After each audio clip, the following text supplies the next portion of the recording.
everyone, how are you? My name is Marla, and I'm a certified paralegal, a book lady, and a candidate for DPS at school board at large. I am coming to you live because I'd like to talk about religion and the schools, and where our school system is with religious freedom. So religious freedom is a guarantee in the First Amendment. Congress shall make no law respecting an establishment of religion or prohibiting the free exercise thereof. Freedom from and freedom of. So you cannot force anyone to become, to join a certain religion, and you cannot create a religion. However, it does not say that religion can't check government. Religious freedom is absolute because it isn't just being in the First Amendment. It means that it's an inalienable right. It's a natural law right. So it is absolute because it comes from God before government was ever established. And so it is people's right to freedom of religion. It is absolute. And some lawyers might say that it's not absolute.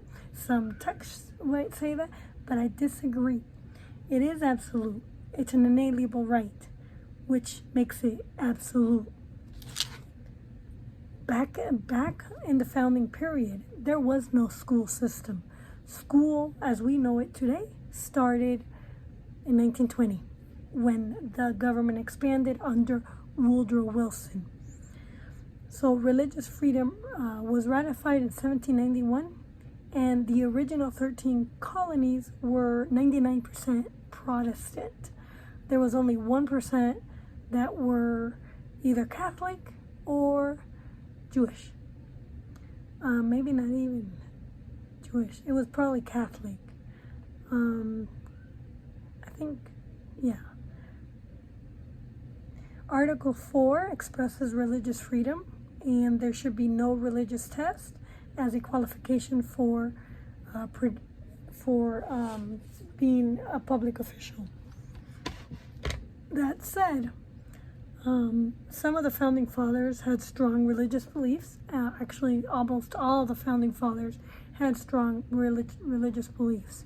Only some of the founding fathers were either atheists or deists, but most of them had strong religious beliefs, and most of them agreed that every child should be given a Bible.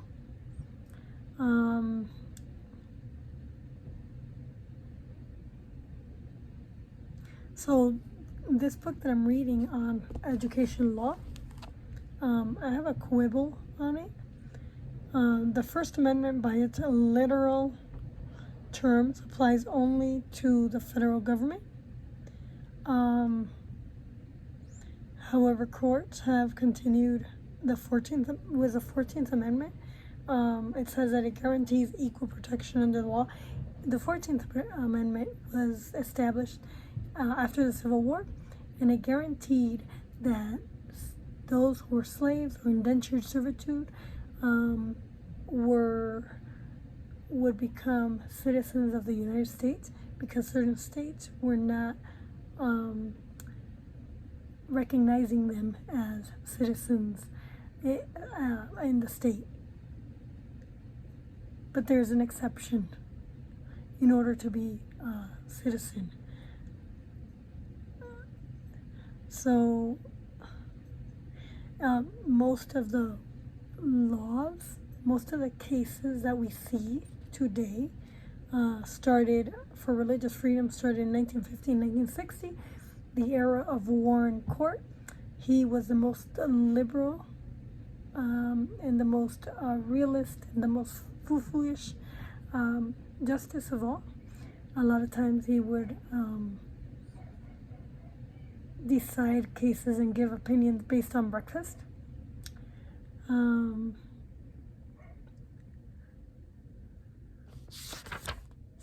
Something interesting, so religious freedom is central to American democracy.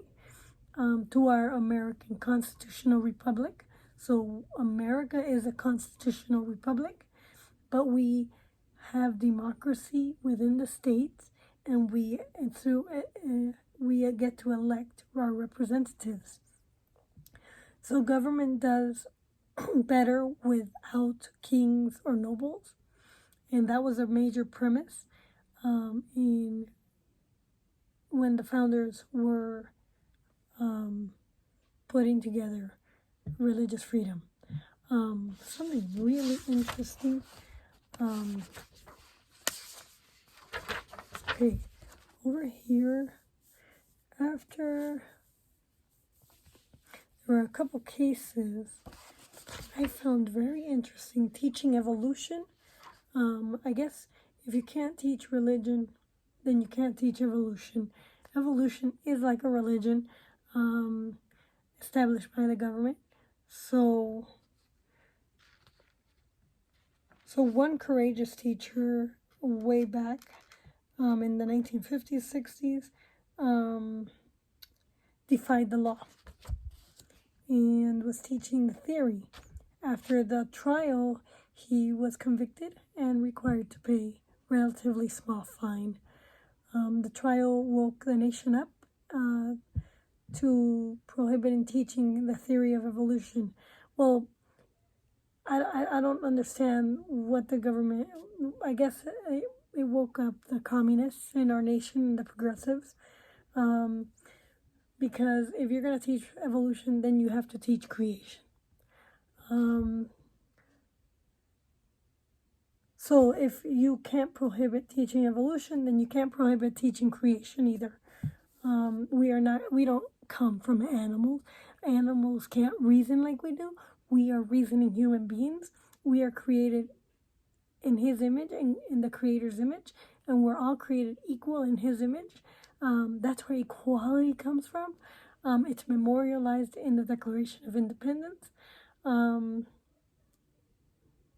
The other one thing that was very interesting is curriculum. Public schools must keep scrupulously free from entanglement in the strife of the sect.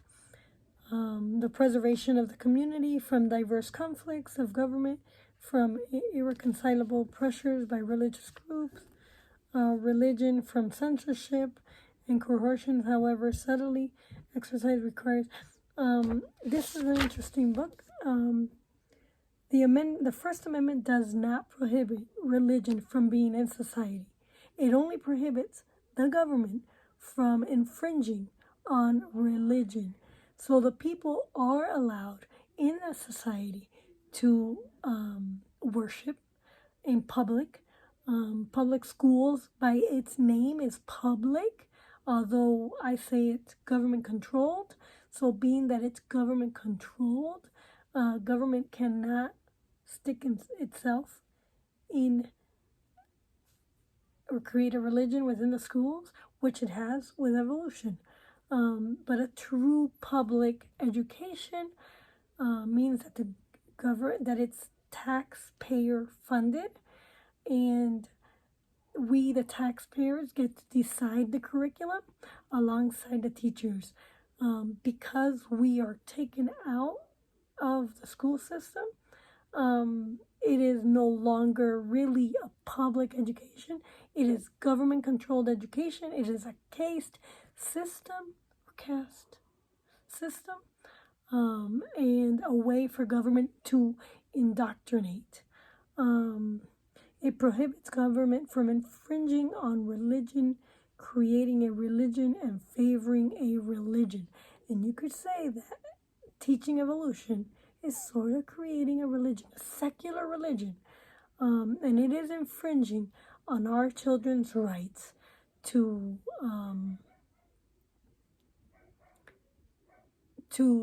it is infringing on our rights and values in the home. So public school should support the parents and their values, not infringe upon and create new values that the parents don't approve of. That was interesting. The other thing that was interesting, the Constitution does not require the state to provide a religious-based exemption from immunization. I wanted to read that. I found this to be very interesting because you are exempt. If you don't believe in taking an immunization, the government cannot force you to take it. This is BS, and I can't believe it's in here.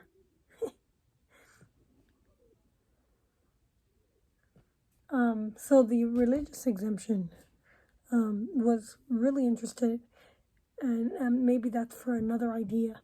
The other thing that was interesting was that you can display the Ten Commandments alongside the Declaration of Independence.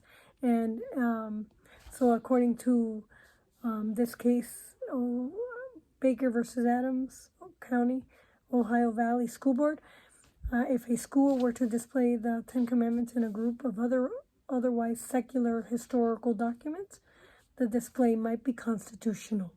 So if a school, for example, were to sponsor a diorama depicting the development of the legal system and placed the Ten Commandments alongside such items such as the Magna Carta, the Declaration of Independence, the U.S. Constitution, a court might conclude that the display has a legitimate secular purpose. By itself, I guess the court might say no. And these nowadays, if our foundings were alive today, they'd probably say that's okay because they did not object to a religious society, because morals come from religion, and most of our criminal law comes from the Bible. My son is playing outside. So the other thing that was good was the Pledge of Allegiance. I think that the Pledge of Allegiance is very unique, and it's a way to, like, for example, some vice presidents aren't have an allegiance problem. So by pledging allegiance under God, you are pledging to our country, consenting to our laws, to be governed by our law.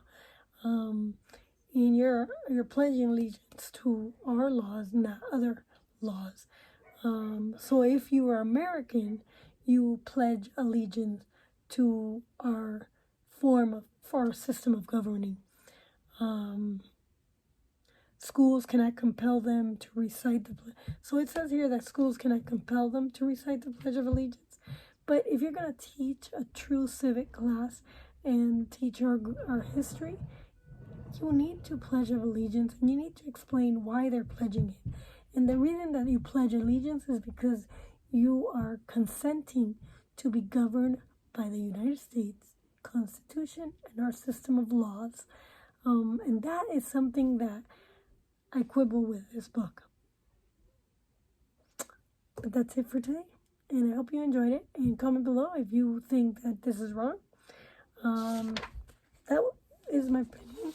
And please vote for Marla Benavides and share this video widely. And vote for Marla, Denver School Board at large, and help me get elected. Thanks. And if you know anybody in Denver, Colorado proper, who is voting this November, tell them to vote for Marla. And please help and donate to my campaign so that I could fundraise, so that I could fund it and help me get known. Thanks.